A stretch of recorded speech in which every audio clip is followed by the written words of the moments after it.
हाथ से डंडे से आपका क्या करेगा, वो उसको पीछे करेगा। तो ये आपने डंडा इसलिए इस्तेमाल करना है, ठीक है, किसी के साथ नहीं मारना।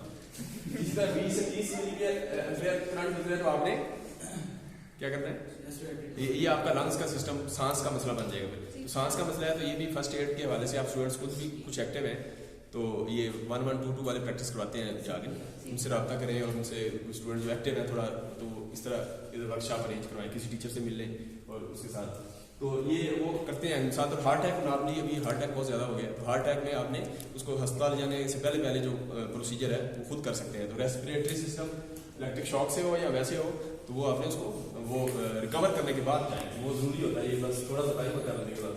इसी तरह 70 से 100 मिलीमीटर है तो आपका दिल का प्रॉब्लम, हार्ट बीट जो है वो ज़्यादा हो जाएगी और ये तो 500 में डेथ हो जाएगी, 500 इससे ज़्यादा हो जाएगी। तो ये है टेंटेटिव साथ, डिपेंड करता है, ये एक नॉर्मल सा है, हो सकता है कोई किसी की 300 में भी हो जाए, तो डिपेंड करता है। सेहत ही बिल्कुल माड़ू सा है जो सारा उसका, तो बिल्कुल वो डिपेंड करता है। अच्छा, अब ये हो गया हमारा, इसके बाद आगे है जनाब रख, थैंक यू, ये रखे। अच्छा, उसके बाद फिर आपने ये फायर एक्सटिंग्विशर आई वाला, हमारे ये जगह लगे हुए, कहीं भी आग लग जाए आपको शोर करने की जरूरत नहीं है, थोड़ा सा हौसला करें, जो भी हौसला कर सकते हैं। इसके ऊपर ये नॉब, ये जो है ना यहाँ से निकलेगा, ये जहाँ भी आपने फेंकी है, ये कार्बन डाइऑक्साइड बेस है, तो इसके अंदर ना एक ये लगी हुई है, ये पिन, ये निकालनी है सिंपल। ये पिन अभी नहीं निकलेगी क्योंकि इसके साथ ना टाई केबल लगाई हुई है, केबल टाई है ये, तो ये केबल टाई आपने काटनी है इस तरीके से। कैसे काटेंगे उसको, दांतों से कैसे काट देंगे, काट के कैंची कहाँ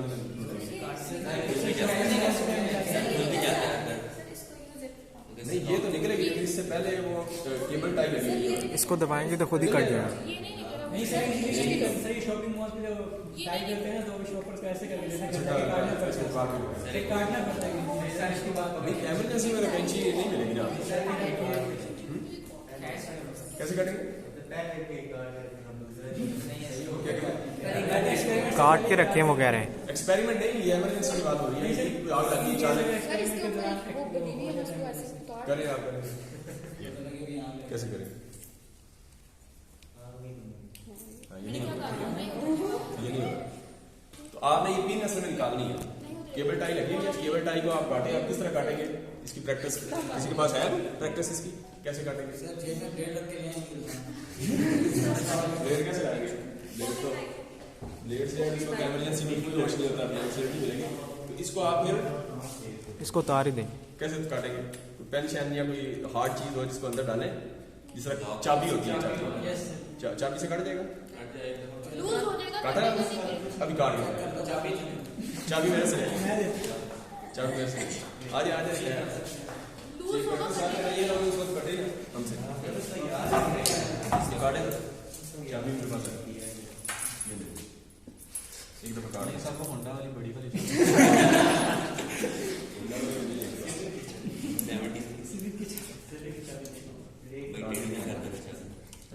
चाबी टूट जाए मसला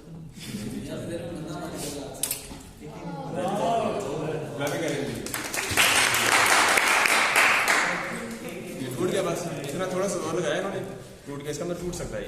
उसके बाद आपने ये निकालनी है, ठीक है, निकालने के बाद ये निकाल दी, फिर से आपने प्रेस करना है, पता नहीं इसके अंदर है प्रेस करें। अच्छा, इसको यहाँ से ना कुछ बाहर, ये इसके बाहर वो लगी हुई है, ये तो खुला है, पाइप लगा, वो भी आप निकाल दीजिएगा। इसके पाइप है, पाइप के नीचे उन्होंने आगे से बंद किया हुआ, कैप से लगा हुआ, कैप निकाल देना है, ठीक है, मेरे ख्याल ये खाली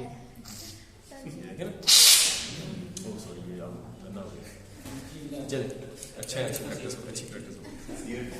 तो ये जो है ना, आप मास्क पहन लीजिएगा अभी, तो ये इस तरीके से जहाँ भी आग लगे फौरन आपने उस आग पे ये डालेंगे तो आग बुझ जाएगी। तो कोई थोड़े से जो, तो कुछ जो है जो भागने वाले हैं वो जाके फौरन किसी और जगह बता दें, फोन कर दें किसी को। अच्छा, फोन के लिए भी एक्सटेंशन इमरजेंसी कॉन्टैक्ट नंबर जो है चेयरमैन ऑफिस के अंदर लगे हुए हैं, तो चेयरमैन ऑफिस के अंदर जो लगे हुए हैं आप उसको क्या करें, उसकी कॉपी करके उसकी शेयर कर दें व्हाट्सएप पे, उनके सेव कर दें नंबर, इमरजेंसी सारे नंबर 051 के साथ जितने भी, तो उधर रब्ता करें। कुछ भागने वाले होते हैं, कुछ थोड़े जिगरे वाले वो ये काम करें, कुछ इन्फॉर्म करने वाले होते हैं साथ, तो हर बंदा अपना रोल करेंगे। तो इस तरीके से, तो आपने इसके बाद आखिरी जो है वो हमारा ये है कि नो वर्किंग अलोन, तो आपने अकेले काम नहीं करना, जो भी कहीं भी हो तो आप एक बंदा आपके साथ या एक कुलीग को आप अपने साथ रखें, तो जब भी काम कर रहे हो तो उनको इस इमरजेंसी में सूरत में वो आपको टैकल कर सके। तो ये तो होगी सारी चीजें। अच्छा, अब इसके बाद हम आते हैं सिंबल्स पे।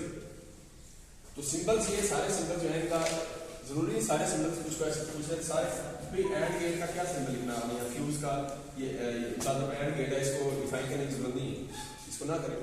तो मेन है ये जो है LDR है, ये थोड़ा सा लाइट डिपेंडेंट रजिस्टर है, इसका डिफाइन करते हैं एक लाइन में कि ये क्या करता है। तो वो मैनुअल जो आपको शेयर करूंगा ना उसमें सारा कुछ लिखा हुआ है, तो आप इस तरह करें वो। लेकिन वो मैनुअल इतना अच्छा नहीं बना हुआ है, आप थोड़ा उसको अच्छा बनाने की कोशिश करेंगे। तो कोई चीज़ें आप जो है ना साधारण पे गूगल से कुछ अच्छी सी चीज़ें कुछ इधर से आपको मिल जाएंगी, इस तरह केबल शेप है, कुछ तस्वीरें इधर से मिल जाएंगी आपको, कुछ इधर से नहीं मिलती तो गूगल से ले ले या कहीं और से। तो वो तस्वीरें भी कुछ लगाएं ताकि उसकी विजुअल उसकी रिप्रेजेंटेशन भी अच्छी हो प्रेजेंटेशन।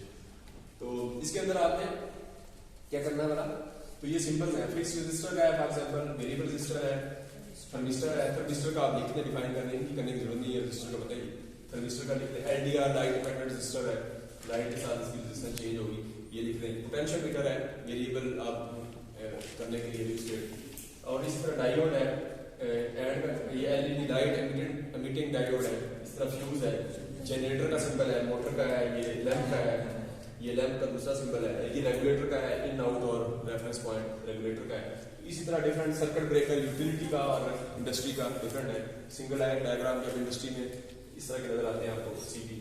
इसी तरह ये क्या है, डिस्कनेक्टर, डिस्कनेक्ट स्विच है, और अगर इसको कनेक्ट करेंगे कनेक्ट हो जाएगा। इस तरह कंडक्टर है, या ये रिले कंडक्ट का ये सिंबल होगा। इस तरह चेसेस ग्राउंड है, इस तरह का सिंबल है। अगर किसी भी मशीन या अप्लायंसेस के ऊपर इस तरह का सिंबल बना हुआ है, इसका मतलब उसकी बॉडी को आपने ग्राउंड करना है। तो ग्राउंड इस तरह हमारे इलेक्ट्रिकल में ग्राउंड जो है ये प्रोटेक्शन के लिए होगा। तो हमारे इलेक्ट्रिकल में जो मशीन ले आती है बाहर ना, हमने ग्राउंडिंग अर्थिंग की हुई है। तो अर्थिंग की 3 टाइप्स हैं जो हम पढ़ेंगे, एक एक्सपेरिमेंट हमारा इसलिए हम जाएंगे वहाँ पर जाके देखेंगे अर्थिंग हमने की हुई है। तो वो अर्थिंग उसकी रेजिस्टेंस भी चेक करेंगे, 1 ओम या 1 से कम होनी चाहिए, इस तरह जो भी रेंज है। तो जो चेसेस का मतलब कोई भी अप्लायंस है उसकी बॉडी को आपने, ताकि उसकी बॉडी पे कई दफा बॉडी पे इस्त्री से कितने इंसिडेंट हो जाएंगे। लड़की कर रही है इस्त्री को, वो शॉर्ट हुआ, हाथ लगा उसकी बॉडी पे, कोई कंडक्टर लाइट जो है वो उसकी बॉडी को टच कर रहा था, हाथ लगा तो हाथ से सर्कल बना, तो नीचे क्या हो गया। इस्त्री भी करना है, तो इस्त्री की हमारी नॉर्मल प्रैक्टिस है। इस्त्री भी आप क्या करें, लेडीज को जाके बताएं कि क्या करना है। तो किसी तरह का इस तरह का कोई इंसुलेटिंग जो है, नीचे भी इंसुलेटिंग हो, उसके ऊपर बैठ कर ताकि पाँव नीचे लगे ही ना। अगर अल्लाह ना करे, अगर इस्त्री की तो नॉर्मल ट्रेडिशन है ना भाई, हम उसकी मेंटेनेंस तो करते कोई नहीं, वो जब फट गया या खराब होती है तब जाके हम उसको देखते हैं। तो वो मतलब यह है कि उसकी शॉक लगता है, कई दफ़ा लग चुका है, कई वायर थोड़ी सी लूज है या थोड़ा कंडक्टर इस्त्री हिलती रहती है वो सारा, या कोई और चीज़, तो वो आपका वो लगता है। तो आप कोशिश करें कि वो ऐसी प्रैक्टिस हो जाए कि जहाँ प्रैक्टिस ही ऐसी बन जाए कि वहाँ ऊपर बैठ के ताकि पाँव नीचे लगे ही ना, शॉक से बच जाए। तो इस तरीके से आपने ये करना चाहिए। क्या ये ग्राउंड पर, इसी तरह फिर जो है अर्थ ग्राउंड यहाँ सिंबल होती है, अर्थ ग्राउंड का सिंबल है। तो आपने इसी तरह जो है ये सिग्नल ग्राउंड है। तो सिग्नल आपने कोई जो छोटे इलेक्ट्रॉनिक्स या इस तरह छोटे लेवल के सर्किट बनाएंगे तो उसका ग्राउंड जो है वो ये ऑप्शन है। इसी तरह लाइटनिंग अरेस्टर है, लाइटनिंग अरेस्टर जो आसमानी बिजली जो है गिरती है, तो आसमानी बिजली गिरती है तो वो जो अरेस्टर होता है जो उसको कैच करके फिर उसको ग्राउंड कर देता है उस पूरे करंट में। तो कितना करंट होता है आसमानी बिजली में, 20 से 20 किलो एम्पेयर, 20 एम्पेयर से 20 किलो एम्पेयर। हमारी डेथ इधर हो रही है, मतलब इतना करंट होता है उसमें। तो वो मतलब उसको अरेस्ट करना होता है। वहाँ किसी मशीन किसी ट्रांसमिशन लाइन पे अगर वो गिर जाए तो उसको ऐसा डिस्टर्ब कर देगी वो इतना करंट, तो वो आपकी अप्लायंसेस भी जल सकती हैं, बड़ा खतरनाक। तो ये हम इसका वो सिंबल है। एमीटर है, एमीटर का सिंबल है, करंट मेजर करने के लिए वोल्टेज है। अगर इस एमीटर के नीचे एक सीधी लाइन लगा दो तो ये DC बन जाएगा, थोड़ी सी वो हो तो AC एमीटर हो जाएगा। इसी तरह वोल्ट मीटर है। वाट मीटर है, अगर इसका अंदर एक लगाऊं इस तरह तो single phase AC watt meter होगा, 3 लगा दूं इस तरह तो 3 फेज AC वाट मीटर हो जाएगा। एक सेल का सिंबल है, सेल से मिलकर बैटरी बन जाए तो ये सिंबल है। और इसी तरह ओपन स्विच है, क्लोज हो गया।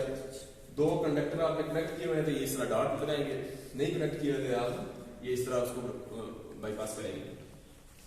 ओपन पुश स्विच है, पुश स्विच भी है, कुछ पुश करते हैं। ओपन पुश स्विच है, ये क्लोज पुश स्विच है। इसी तरह जो है single pole single throw switch है, SPST है। ये सिंगल पोल है, सिंगल और सिंगल ही आ गया। इसी तरह जो है ये सिंगल पोल डबल थ्रू बन जाएगा। ये कैसे बनेगा single pole double throw? Single pole double throw कैसे बनेगा? यानी इसको एक इधर जाएगा और एक नीचे जाएगा, दो बनेगा, इधर लग सकता है या फिर ये इधर लग सकता है, ऐसे ही ना, सिंगल पोल डबल थ्रू बन जाएगा। अच्छा इसी तरह फिर जो है ये कौन सा बनाया? ये डबल पोल सिंगल थ्रू है, दो पोल है, यानी एक दफा आपने ये सप्लाई आगे गुजारनी है, दूसरी दफा ये पॉइंट आगे गुजारना है, तो फिर डबल पोल सिंगल थ्रू चाहिए। अगर एक ही सप्लाई है आपने उसको डिफरेंट पॉइंट्स पे आपने देना है तो वो हो जाएगा। इसी तरह ये हम इधर यूज करेंगे। अच्छा इस तरह फ्यूज के सिंबल ये भी है, पीछे भी दिया है आपने सिंबल, ये इस तरह भी यूज होते हैं। एसी पावर सप्लाई का सिंबल ये है, इंडक्टर का सिंबल ये है, इंडक्टर। इसी तरह कैपेसिटर हो तो कैपेसिटर का भी सिंबल लिखा हुआ है, ये कैपेसिटर का सिंबल है। इसी तरह जो है वो पोलर नॉन पोलर कैपेसिटर जो है थोड़ा डिफरेंट होगा, ठीक है। इसी तरह जो है वो कांस्टेंट करंट सोर्स है उसका सिंबल लिखा हुआ है, ठीक हो गया। इसके बाद ये मीटर है, इसके अंदर वी लिख दें, वोल्ट मीटर बन गया, ये एमीटर है, डब्ल्यू वाट मीटर हो गया। अगर इसके साथ लिखा हुआ है किलो वाट आवर लिखा हुआ है तो ये एनर्जी मीटर बन जाएगा, जो हमारे घरों के बाहर लगा होता है एनर्जी मीटर। तो इस तरीके से आपका वो हो जाएगा kilowatt meter, kilowatt hour. इसी तरह जो है रजिस्टर है वो पीछे भी सिंबल था ये फिक्स, और इस तरह भी यूज कर सकते हैं। इसी तरह ये वेरिएबल वोल्टेज ट्रांसफार्मर है, ये इसको ऑटो ट्रांसफार्मर कहेंगे। इस सप्लाई आप यहाँ दे रहे हैं और यहाँ जो है ये नीचे वाला पॉइंट फिक्स है आउटपुट का, और ये इसको जितना मूव करेंगे ऊपर करेंगे तो स्टेप अप होती जाएगी वोल्टेज, डाउन करेंगे तो वोल्टेज कम होती जाएगी। वेरिएबल वोल्टेज लेने के लिए एक ही वाइंडिंग होती है इसमें, तो उसमें हम जो है ना उसको ऑटो ट्रांसफार्मर कहते हैं, ये यूज करेंगे आप मशीन लैब में आगे। इसी तरह नॉर्मली फोर्स रिले ये वाली है। इसी तरह रिले एनर्जाइजिंग कॉइल, इसका सिंबल है, ये बैटरी सेल्स, डिफरेंट सेल्स से बैटरी है। ये ट्रांसफार्मर है, ट्रांसफार्मर अगर स्टेप अप है तो ये टर्न थोड़ी बढ़ जाएगी, स्टेप डाउन है तो ये थोड़ी कम हो जाएगी, तो इस तरीके से हो जाएगा। और ये डीसी का सिंबल है और ये एसी का है। इसी तरह ये रिले का है, ये माइक्रोफोन का है, स्पीकर का है, मिली एमीटर छोटे लेवल पे करंट डील कर रहे हैं। फोटो ट्रांजिस्टर है, पीजो क्रिस्टल ऑसिलेटर है, जो आप एम्बेडेड सिस्टम पढ़ेंगे या माइक्रो प्रोसेसर पढ़ेंगे वहाँ जो माइक्रो कंट्रोलर है वहाँ ये यूज होता है। इसी तरह इलेक्ट्रॉनिक कैपेसिटर है, फिर नॉट गेट है, जॉइंट, दो कंडक्टर ज्वाइन किया हुआ है, ये उसका है। ऑप्टो आइसोलेटर है। तो ये कुछ चीजें हैं, ये सारी आप इसको देख लीजिएगा, जो मेन पॉइंट्स हैं उनको आप डिफाइन भी कर लीजिएगा। वैसे तो डिफाइन हुआ है, कुछ सारी चीजें तकरीबन जो है ना वो जो मैनुअल दूंगा उस पर है, कुछ आप खुद भी इसको सर्च कर लीजिए। तो ये इस तरीके से आप इसको कर लेंगे। अच्छा उसके बाद आपने आखिर में जो है वो क्वेश्चन डाले, उस मैनुअल में क्वेश्चन नहीं है लेकिन आपने रिव्यू क्वेश्चन आखिर में डाले, ठीक। स्टूडेंट्स कमेंट्स और स्टूडेंट फीडबैक, और एक और स्टूडेंट कमेंट्स और स्टूडेंट फीडबैक, इस तरह का कोई दो ऑप्शन है, वो तो है ही है पहले। उसके बाद फिर आखिर में रिव्यू क्वेश्चंस का जो ऑप्शन है वो भी आप डाल दें, रिव्यू क्वेश्चन। तो रिव्यू क्वेश्चन मैंने ये इस तरह 12 लिखे हैं, आप भी इस तरह प्रिपेयर कर सकते हैं, 13, 14, 15, अगर 3-4 आपके ज़हन में आए तो वो आप उसमें डिफाइन कर दें। साथ में डिफाइन एनर्जी को डिफाइन करें, इसकी एक लाइन निकाल दें। एनर्जी मीटर का यूज़ किया है, जो हमारे घरों के बाहर एनर्जी मीटर लगा होता है, बिजली का जो मीटर है उसका यूज़ किया है। क्या कहेंगे, क्या यूज़ है? इलेक्ट्रिसिटी जो है, जो आप कंजम्पशन जो है उसको आप मेजर करते हैं, ऐसी है ना, किलोवाट, यानी एक्टिव एनर्जी मेजर होती है, रिएक्टिव नहीं, ऐसी है ना, किलोवाट में। वरना जो इंडस्ट्रीज में लगा होता है वो उसमें दोनों ही होते हैं, किलोवाट आवर भी होता है, किलोवाट आवर दोनों वो होता है। इसी तरह यूनिट ऑफ एनर्जी क्या है? जूल भी है, उसको जब इलेक्ट्रिसिटी की डोमेन में कहेंगे तो किलोवाट आवर है। एक यूनिट जो है वो बिजली के बिल पे एक यूनिट जो लिखा होता है, या 300 यूनिट आपने कंज्यूम किए हैं, वो यूनिट असल में क्या होता है? किलोवाट आवर होता है। तो 1 यूनिट 1 किलोवाट आवर आ जाएगा, ठीक है। अच्छा 1 2 3 holes in the socket represent, तो 3 सॉकेट्स में, या इस्त्री की सॉकेट है या कोई और स्विच है जिसमें 3 होती है, उसमें क्या रिप्रेजेंट करता है? ऊपर वाला क्या होता है? ये एक न्यूट्रल होता है, नहीं, ये इस तरह 3 होते हैं ना, एक ऊपर होता है थोड़ा बड़ा होता है, लेंथी भी होता है, मोटा ज्यादा होता है इनकी एज कम्पेयर। ये क्या होता है? अर्थ का हो गया, ये लाइट हो गया, या पॉजिटिव क्या लाइव हो गया, दूसरा न्यूट्रल हो गया, ठीक है। तो ये इस तरीके से होता है। Why is the earth been bigger in size? तो ये वाली जो आखिरी है, ये वाली बिग की होती है, लंबी भी होती है और मोटी भी होती है, इसकी क्या वजह है? ज्यादा लंबी लेंथ की वजह है, नाम बताए। ज्यादा करंट अर्थ होगा, ज्यादा करंट अर्थ होगा, ये भी करीब, हाँ ये भी ऑप्शन ठीक है, चले कि भी करंट ज्यादा हो जाए तो अर्थ हो जाए, ठीक है। वो तो कम में भी अगर इसमें भी लगाएंगे तो करंट ज़्यादा करंट, तो इसमें भी वो तो रेटिंग आप जितना मर्जी करंट हो, तो मेरे ख्याल दोनों की तो ठीक है। और क्या होगा इसका, जो अर्थ वायर है वो थोड़ी मोटी आपने देखी होगी, वो मोटी होती है और थोड़ी लंबी भी इनसे हो ज़्यादा, उसकी क्या लॉजिक होती है? क्या कहते हैं? चार्ज को बैलेंस कैसे करें? नहीं, सेफ्टी के लिए तो यार है ही है, सेफ्टी के लिए, लेकिन चार्ज बैलेंस किस तरह करेंगे? क्या करेंगे? बैलेंस करने के लिए अब नीचे वाली दो अगर छोटी है तो फिर ऊपर वाली को बड़ी होना चाहिए। नहीं, क्यों होना चाहिए? इसकी वजह ये है। क्या करें? तो ये मोटी इसलिए है कि भाई जिस तरह इन्होंने बताया कि रेजिस्टेंस कम करते हैं वैसे तो।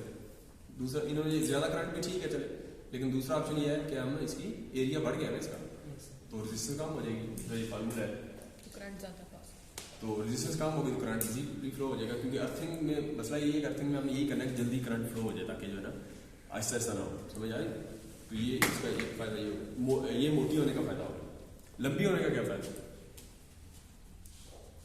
लंबी होने का फ़ायदा ये है कि आपने लाइव और ये लाइव जब तक निकले नहीं ये टच ही रहती है ऐसी, ताकि जो है ना आखिर तक प्रोटेक्शन प्रोवाइड करे कि अगर लाइव जब तक अंदर है उस वक्त तक लाइव जैसे डिस्कनेक्ट हो गई है उसके बाद ये जो है ना वो, तो ये इसका फ़ायदा हो जाएगा, सही है। अच्छा, इसके बाद आगे क्या है? What is difference between earth and neutral? Earth और न्यूट्रल में क्या फ़र्क है? अर्थ से करंट फ्लो होता है लेकिन न्यूट्रल से नहीं होता। चलिए, ये भी ऑप्शन ठीक है। और अर्थ से करंट फ्लो होता है, न्यूट्रल से नहीं होता। दूसरा और क्या ऑप्शन है, क्या डिफरेंस होगा? अर्थ कंडक्टर, न्यूट्रल इंसुलेटर। अर्थ क्या होगा? कंडक्टर, अर्थ कंडक्टर है तो न्यूट्रल क्या है? इंसुलेटर। न्यूट्रल तो कुछ न्यूट्रल में भी कंडक्टर है, तीनों ही कंडक्टर है। इंसुलेशन तो तीनों के ऊपर है डेफिनेट। अर्थ वायर है उसके ऊपर इंसुलेशन तो होती है, लेकिन अंदर से तो कंडक्टर ही होता है ना, तीनों कंडक्टर होते हैं। तो न्यूट्रल में और उसमें क्या फर्क होगा? एक तो कलर का भी फर्क होगा, अर्थ का कलर और है, क्या कलर है स्टैंडर्ड, और न्यूट्रल का ब्लैक है, अर्थ का क्या है? ब्लू, ग्रीन टाइप, ग्रीन हाँ, एक भी हो। दूसरा क्या है भाई, न्यूट्रल जो है वो पाथ को कंप्लीट कर रही है करंट का, उसके लिए। अर्थ जो है वो क्या है, कोई शॉर्ट सर्किट हुआ है, कुछ भी हुआ है जो एबनॉर्मल करंट है उसको ग्राउंड करने के लिए। How does the tester work? कैसे करता है टेस्टर वर्क? जब करंट पता चलता है कि करंट फ्लो। ठीक अगर है, लाइट देखना तो फिर कम होगा, जब ज़्यादा होगी तो इसका मतलब हाई होगा। करंट फ्लो करेगा तो लाइट ज़्यादा होगी, ज़्यादा वैसे नहीं इस तरह टेस्ट में हम हाथ लगाते हैं करंट फ्लो कर रहा था हमारी बॉडी से। नहीं, मैं पता चलता है कि किसी चीज़ के अंदर करंट है कि नहीं है। तो वो बैट तो प्लास्टिक की होती है ना, हाँ, वो अंदर होता है। जैसे ही टेस्टर करते हैं तो वो लाइट ऑन होती है, ज़्यादा होगी तो ज़्यादा ब्राइट होती है, डिम होगी तो ब्राइट कम ज़्यादा क्यों होती है, उसकी क्या वजह है? करंट ज़्यादा करंट ज़्यादा क्यों होता है? पोटेंशियल का डिफरेंस है। तो असल में पोटेंशियल का डिफरेंस ही है ना कि हम अगर ग्राउंड के साथ है 0 वोल्ट में है, और अगर वहाँ 10 वोल्ट होंगे तो कम ग्रो करेगा, अगर 220 वोल्ट होंगे तो और ज़्यादा कम करेगा, समझ आ रही है? तो पोटेंशियल का डिफरेंस है, जितना पोटेंशियल का डिफरेंस होगा वो इंडिकेट कर रहा है कि वहाँ जब भी वो शॉर्ट हो या जब भी किसी तो करंट ज़्यादा फ्लो होगा, सही है। तो अच्छा, उसके बाद क्या है, wire tester low in line not neutral. Neutral पे करता है फ्लो? नहीं करता, लाइन पे करेगा। हाँ, ऐसी तो लाइन पे जो है वो पोटेंशियल डिफरेंस होता है, न्यूट्रल पे नहीं होता। हमारा भी अगर 0 वोल्ट पे है, न्यूट्रल भी 0 वोल्ट पे है, तो क्या होगा? दोनों तो ग्रो नहीं करेगा, डिफरेंस कम होगा या नहीं होगा। अच्छा, उसके बाद what is use of fuse? Safety purpose. Safety के लिए करंट को लिमिट करने के लिए ज़्यादा होगा, एक्सेसिव करंट के लिए फ्यूज जो है वो लो हो जाएगा। इसका fuse is made up of, किसका बना होता है? ग्लास का और कॉपर का। कॉपर का ही होता है, इसी का प्लास्टिक ये सर्च करना किसकी इस mention type of fuses, cartridge और इस तरह के डिफरेंट फ्यूज है। एक सेशन में हम पढ़ेंगे इसको, तो इसके जस्ट नाम लिख लीजिएगा फिलहाल, बाकी डिटेल हम नेक्स्ट सेशन में पढ़ेंगे। तो मेरे ख्याल में ये क्लियर हो गया। अब आपको कॉपी का मसला है ना, कोई भी मसला मसाइल है, सारे क्वेश्चन कर लें ताकि अभी इसको बता दें आपको सारे मसले याद आ जाएंगे। कोई कॉपी का मसला है, कोई प्रॉब्लम है, अभी पूछते हैं। सर क्या? ये क्वेश्चन जी जी, सर लिखने का पैटर्न बता दें, मतलब Pattern- पहले क्या चीज लिखनी है, फिर क्या क्या चीज़ लिखनी है? पहले जितना क्या हमने क्या discuss चीज किया है, इसको आपने नहीं, लिखना पहले है। क्या क्या चीज लिखनी है, सबसे पहले क्या लिखना है, फिर उसके बाद क्या लिखना है, बस स्टेप्स शुरू में सेफ्टी हमने डिस्कस की है। ये थियरम जो है शुरू के अंदर आप डिफाइन करने जो टेबल ऑफ कंटेंट्स है ना, ये मैं अभी फाइल एक शेयर करूंगा टेबल ऑफ कंटेंट्स की। उसके ऊपर जो है कॉलम बनाए जिसका दरमियान का लिस्ट ऑफ एक्सपेरिमेंट्स हैं, शुरू में सीरियल नंबर है या एक लैब सेशन है, उसका पेज नंबर आपने मेंशन कर दिया, इसको समझे आगे लिखने की ये CLO1 है, ठीक है। आगे लिखने CLO1 का क्या है, PLO1 है या PLO3 है, ठीक है। मिसाल तौर पर अगर हम PCB पे करते हैं तो आप CLO1 का आगे लिख सकते हैं PLO1, और उसका कौन सा लेवल है, 2 ही लेवल है, उसमें आप देखें P4 लिख दें, या ये दरमियान वाले टेक्सोनोमी लेवल ना भी लिख दें, जस्ट PLO1 तक भी कर दें, फिर भी ठीक है। अच्छा, इसी तरह ये है तो रेगुलेशन है सेफ्टी के हवाले से, जिस तरह आज हमने पढ़ा है कुछ सेफ्टी का, तो CLO1 में ये PLO1 आ जाएगा इसमें, ऐसे ही ना सेफ्टी के हवाले से कुछ हमने चीज़ें पढ़ी। इस तरह टूल्स है, नेक्स्ट टाइम हम टूल्स की बात करेंगे। आज भी थोड़ा सा टूल्स की है, लेकिन नहीं, नेक्स्ट टाइम हमारा टूल्स पे सेशन है, तो उसमें आप CLO1 PLO3 लिख देंगे उसमें, उसके आगे, सही है। तो इस तरह आप टेबल ऑफ कंटेंट्स के नीचे ये चीज़ें कवर करेंगे, उसका सैंपल फाइल भी आपको शेयर हो जाएगी, ठीक है। अच्छा, इसी तरह और क्या क्वेश्चन था आपका? सेफ्टी का शुरू में लिख रहे हैं, सेफ्टी के सारे रूल्स लिख रहे हैं, एक पेज पे सेफ्टी के लिखते जाए और दूसरे पे उसकी सेफ्टी के हवाले से कुछ साथ पे सर ये सब कुछ प्रैक्टिकल वाली नोटबुक में लिखना है, प्रैक्टिकली, हाँ प्रैक्टिकल वाली प्रैक्टिकल की नोटबुक जो है उसमें, ठीक है। आज का लैब सेशन तो इसी तरह आप ये है इसके अंदर कोई शूज है या जैसा लीड इंसुलेशन डैमेज है तो कोई लीड की तस्वीर भी लगा दें साथ, तो वाइट पेज पे वो लगाते जाएं, इधर थोड़ा डिफाइन करते जाएं, समझ आएगा। इस तरह दोनों पेज कवर होते जाएंगे, ठीक है। तो डिफरेंट कर, इसी तरह फिर आप जो है ये लिखते हैं, तो ये वाइट पेज पे आप इसको सिंपल लिखते जाएं, इसी तरह लिख रहे हैं, और इनको डिफाइन आप लोग दूसरी लाइनों वाला पेज जो राइट साइड पे उस पे जो कुछ जो है मेन है जो समझते हैं आप, ये थोड़ा मुश्किल है, जिनका आपको पता है उनको रहने वो आप राइट साइड पे डिफाइन करते जाएं, इस तरह ये हो जाएगा। सर हमारे कितने सेशंस होंगे, हमें कितनी मोटी बुक लेनी चाहिए? हाँ, ये हमारे सेशन होंगे 16 वीक से ना, वीडियो निकाल दें कुछ और तो 14 तो होंगे मेरे ख्याल, 12 से 14 होंगे। तो नॉर्मल कापियाँ आप देख लें, कापी स्टूडेंट लेते हैं, तो इसमें कुछ ज़्यादा ये पहला थोड़ा लेंथी होगा, हो सकता है ये डिफाइन करना हो, तो बाकी भी एवरेज कितना आप करो 61 पेजेस वैसे वो ना, इस पर जो कापी उन्होंने स्टूडेंट ने शेयर किया ना एक, वो उस पर लिखा 66 पेजेस है दोनों तरफ, तो लेकिन आप एवरेज इस तरह अंदाज़ा लगा लें, ठीक है, इससे अंदाज़ा हो जाएगा। लेकिन बिल्कुल उसी ना फिर कई दफ़ा की दूसरी कापी लोग लगाते हैं, वो भी चक्कर हो जाएगा, इसलिए थोड़ा सा मार्जिन आप कर लें। अच्छा, और क्या क्वेश्चन था आपका? और क्या क्वेश्चन है? नहीं है किसी का? कोई नहीं, बस ठीक हो, इट्स द एंड।